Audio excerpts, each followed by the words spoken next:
Bismillahirrahmanirrahim. Assalamualaikum warahmatullahi wabarakatuh. Alhamdulillah, bertemu kita lagi dengan bulan yang penuh dengan keberkatan serta ibadah. Kewajipan berpuasa telah disebut dalam Al-Quran, Surah Al-Baqarah ayat 183 sehingga 185, yang di antara lainnya mewajibkan orang-orang yang beriman untuk berpuasa sebagaimana orang-orang sebelum kalian dalam waktu-waktu yang tertentu.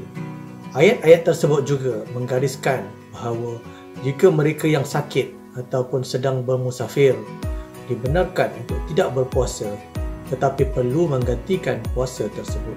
Ibadah puasa di kalangan kita ialah dengan menahan diri daripada lapar dan dahaga serta tidak melakukan perkara-perkara yang boleh membatalkan puasa, daripada terbit fajar sehinggalah terbenam matahari. Tuan-tuan dan puan-puan sekalian, Ramadan pada kali ini mungkin berbeza daripada Ramadan-Ramadan sebelum ini yang pernah kita tempuhi. Dalam situasi wabak COVID-19 yang melanda kita serta perintah kawalan pergerakan bersyarat yang dijalankan oleh kerajaan Malaysia serta penguatkuasaan bekerja dari rumah bagi kebanyakan warga USIM, tentunya pengalaman ini adalah pengalaman yang baharu bagi kita. Untuk penjagaan kesihatan bagi mencegah jangkitan penyakit seperti COVID-19, ingin saya menyeru kepada anda semua supaya mengamalkan pencucian tangan yang betul dengan kerap, sama ada menggunakan sabun ataupun menggunakan hand sanitizer. Amalkan jarak sosial yang sesuai dan jika tiada keperluan, tidak perlulah kita keluar daripada rumah. Keluar daripada rumah jika hanya ada urusan yang tertentu ataupun urusan-urusan yang penting sahaja. Jika kita terpaksa keluar, elakkan dari menghadiri majlis-majlis keramaian, menghadiri tempat-tempat yang sesak serta tertutup. Gunakan topeng muka ataupun pelitup muka yang sesuai ketika keluar daripada rumah. Ini adalah untuk mengelakkan kita daripada terkena jangkitan COVID-19. Elakkan bersalaman dan juga bersentuhan dengan individu lain. Dengan cara ini, rantaian COVID-19 dapat kita putuskan. Tuan-tuan dan puan-puan sekalian, suka juga saya ingin mengambil kesempatan ini untuk berkongsi dengan anda semua tentang kelebihan puasa daripada sudut kesihatan. Yang pertama, puasa dapat mengajar kita tentang kawalan diri. Apabila seseorang itu berpuasa, dia wajib mengawal diri daripada makan dan minum. Bukan itu sahaja, individu yang berpuasa juga dapat mengawal diri daripada melakukan perkara-perkara yang membatalkan puasa. Selain itu, individu-individu yang berpuasa juga tidak digalakkan untuk melakukan perkara-perkara yang boleh mendatangkan dosa seperti membuat fitnah, mengumpat, mengeji, bercakap bohong, walaupun perkara-perkara tersebut tidak membatalkan puasa. Elakkan diri kita daripada melakukan perkara-perkara yang tidak berfaedah sepanjang kita berpuasa. Banyakkan diri kita dengan amal ibadah. Daripada sudut kesihatan, individu yang berjaya mengawal diri dengan baik mempunyai tahap kesihatan mental yang baik. Kawalan diri yang baik juga mendatangkan ketenangan kepada kita, mengurangkan stres, seterusnya menyebabkan kita lebih ceria dan bersemangat. Kajian menunjukkan puasa boleh menurunkan paras gula dan kolesterol dalam darah bagi individu yang normal dan sihat. Bagi mereka yang mempunyai penyakit kencing manis, cara pengambilan ubat hendaklah diubah kepada masa makan ubat yang berbeza sewaktu berpuasa. Pengambilan makanan yang mempunyai kadar gula yang tinggi haruslah terkawal, terutamanya ketika berbuka puasa. Ahli perubatan yang menjalankan penyelidikan tentang daya tahan badan terhadap penyakit telah menemukan bahawa puasa meningkatkan kerintangan seseorang terhadap penyakit. Selain itu, kadar penyembuhan tisu yang rosak juga meningkat. Selain daripada meningkatkan rintangan badan, berpuasa juga mengurangkan risiko penyakit kanser. Puasa dapat meningkatkan memori, memulihkan sistem saraf dan kesihatan mental. Keupayaan mengingat, menghafal dan fungsi memori adalah antara kebaikan berpuasa. Penyakit-penyakit seperti Alzheimer disease atau nyanyuk, angin ahma atau stroke dan penyakit Parkinson juga dapat dipulihkan dengan mengurangkan pengambilan makanan seperti dalam keadaan berpuasa. Pemulihan DNA semasa berpuasa juga berkait rapat dengan kesembuhan beberapa jenis penyakit kronik. Yang kelima, puasa boleh mengurangkan berat badan. walaupun bukan objektif utama kita berpuasa untuk menurunkan berat badan, namun berjaya menurunkan berat badan adalah berita yang baik bagi ramai orang. Penurunan berat badan selaras dengan perubahan waktu makan kita.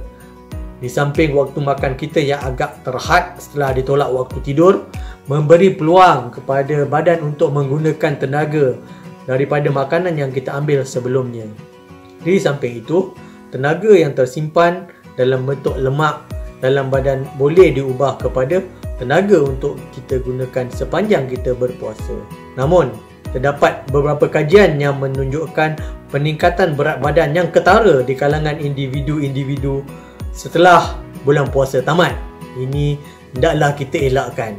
Tuan-tuan, puan-puan, para penonton yang dirahmati Allah sekalian, berpuasa tidaklah bermakna kita menahan diri daripada lapar dan dahaga pada belah siang, manakala sebelah malam pula kita membalas dendam dengan mengambil semua makanan yang kita idamkan untuk makan pada siang harinya. Makanan yang sihat dan seimbang adalah penting untuk kita mengekalkan kesihatan, terutamanya pada bulan Ramadan dan juga pada musim wabak penyakit COVID-19 ini.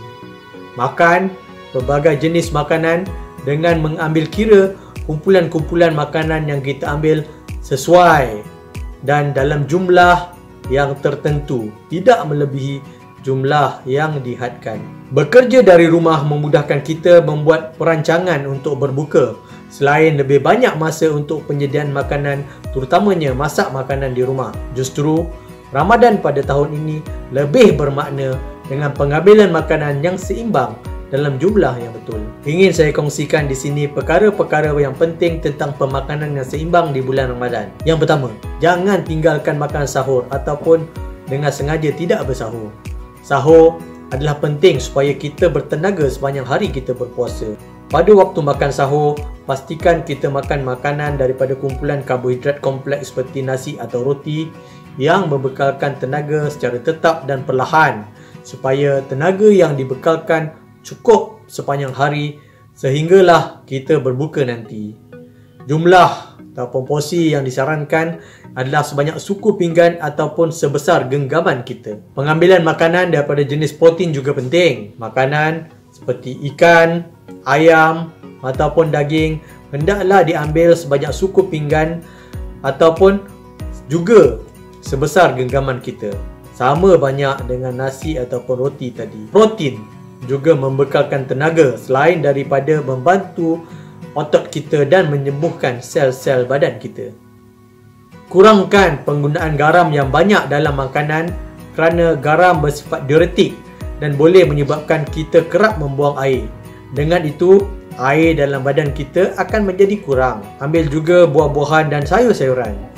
Selain daripada mengandungi vitamin-vitamin yang diperlukan oleh badan kita, kumpulan makanan berserat ini dapat mengekalkan rasa kenyang yang lama dalam perut kita. Anda peminat kopi atau teh, peminat air berkarbonat, elakkan minuman jenis ini kerana mengandungi kafein dan menyebabkan anda kerap membuang air kecil. Minum air dalam kuantiti yang sederhana sahaja.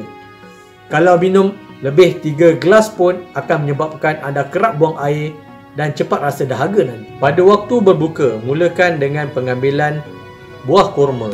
Jika anda mengambil kurma yang kecil, bolehlah ambil dalam 1 hingga 3 biji.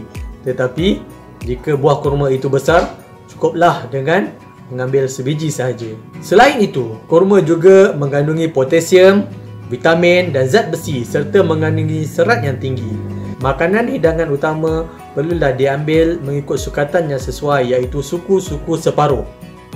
Suku bahagian nasi, suku bahagian protein seperti daging, ikan, ayam, manakala setengah lagi ialah bahagian untuk sayur-sayuran dan buah-buahan. Paling penting, makan dengan tenang dan tidak tergopoh-gapah ketika makan. Bagus juga untuk kita tahu bahawa isyarat kenyang daripada perut kepada otak kita mengambil masa 20 minit untuk sampai. Oleh itu, makan dengan tenang akan menyebabkan kita berasa kenyang dalam tempoh tersebut. Katakan, masuk waktu berbuka di kawasan Kuala Lumpur adalah pukul 7.20 malam. Anda sepatutnya berasa kenyang selepas pukul 7.40 malam ataupun sekitar 7.45 malam. Jadi makan dengan tenang. Bagi sesetengah orang, makan kurma dan minum air dahulu, kemudian baru solat maghrib. Ini juga bagus. Ini adalah kerana minuman yang kita minum serta buah kurma yang kita ambil pada waktu berbuka tersebut boleh menyebabkan kita berasa kenyang dengan cepat. Jika boleh, utamakan minum air kosong, sama ada sejuk ataupun yang panas. Untuk murih, amalkan pengambilan buah-buahan ataupun sedikit kuih. Pengambilan minuman yang mengandungi kafein seperti kopi ataupun teh boleh menyebabkan kita sukar untuk tidur. Selain daripada itu, kesan diuretik daripada kopi ataupun teh boleh menyebabkan kita kerap untuk ke bilik air bagi membuang air kecil dan mengganggu tidur kita. Warga USIM yang dikasihi sekalian, bulan Ramadan ini berbeza dengan bulan-bulan Ramadan yang lain. Dengan perintah kawalan pergerakan ini, bazar-bazar Ramadan dilarang beroperasi kerana dikhawatiri menyukarkan penjarakan sosial. Di WhatsApp group taman-taman perumahan misalnya, ramai yang saya lihat berniaga makanan secara online, daripada jenis kuih muih sehinggalah kepada nasi biryani, kambing bakar dan beraneka jenis minuman. Yang menjadi kebimbangan saya ialah para peniaga yang tidak berdaftar menjalankan perniagaan makanan tidak peka kepada garis panduan penyediaan makanan yang selamat. Ini termasuklah daripada segi penyediaan, penyimpanan, pembungkusan, penghantaran dan sebagainya. Berbeza dengan peniaga makanan yang berdaftar, selain daripada dikendaki menghadiri kursus-kursus penyediaan makanan yang selamat, mereka juga dikendaki mendapatkan suntikan typhoid sebelum mereka diberikan lesen untuk berniaga. Jika kita ada pilihan, pilihlah untuk membeli makanan daripada peniaga-peniaga makanan yang beragama Islam di kalangan peniaga tempatan, dan ini dapat membantu ekonomi mereka dan juga mengukuhkan ekonomi negara. Tuan-tuan, puan-puan serta saudara-saudari yang budiman, kesimpulan daripada segmen kita hari ini ialah bulan Ramadan pada kali ini merupakan bulan Ramadan yang berbeza daripada Ramadan-Ramadan yang pernah kita tempuhi sebelum ini. Selain daripada menunaikan ibadah puasa, kita juga harus memastikan diri kita terhindar daripada jangkitan COVID-19. Amalan-amalan kebersihan diri dan penjarakan sosial serta duduk di rumah diam-diam adalah perlu untuk kita amalkan. Berpuasa bukan hanya tuntutan ibadah, malahan dapat mendatangkan kesan yang baik kepada kesihatan kita. Dan yang terakhir sekali, pilihlah makanan yang sesuai, pilihlah makanan yang berzat dan tidak mengambil makanan dalam kuantiti yang banyak pada bulan puasa ini. Pilihan makanan dan apa yang kita makan terletak kepada kita.